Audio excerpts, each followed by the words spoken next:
السلام عليكم. لا تنسوا الإعجاب بالفيديو والاشتراك بالقناة تشجيعا لنا لنستمر بالجديد إن شاء الله.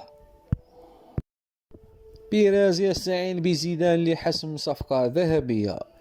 كشف تقرير صحفي إيطالي اليوم الخميس عن خطة فلورنتينو بيريز رئيس ريال مدريد لحسم صفقة ذهبية بالميركاتو الصيفي، ويرغب ريال مدريد في التعاقد مع الإنجليزي جود بيلينغهام نجم بوروسيا دورتموند لتعزيز صفوف الملكي. وبحسب موقع توتو ميركاتو ويب الإيطالي، فإن دورتموند يطلب أكثر من 100 مليون يورو من أجل التخلي عن بيلينغهام.